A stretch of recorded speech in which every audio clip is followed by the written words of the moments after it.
murumuna wanjye yaguye mu iriba. Mana nyagasani we, none se ugundi ameze neza ra? Yewe ashobora kuba ameze neza kuko kuva ejo rwose ntaramamagara yongera kunsaba ubufasha. Ngo iki? Ariko ubundi siga ufite ikihe kibazo? Cyangwa sha muri no misi none usiga nywa amazi none aturutse mu itorosho ntitwabimenye. Yesu! Oya rwose sinjye nyanywa papa, kandi rwose ntuzongere kumvugisha gutyo, ibyo bintu birasebeje.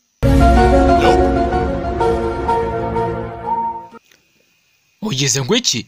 Ariko sho muri jori usiga none ubona amabya none muri no misi amaze kuruzuza ikoroboye. Ese umusaza ubwo ibyo uvuga urabizira?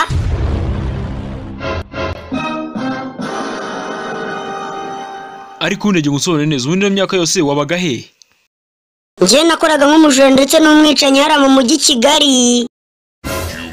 Nje ndi umwicanyi nica abantu bakamereza amafaranga, ariko ye kubera uri papa rwose nakwicira ubuntu pe.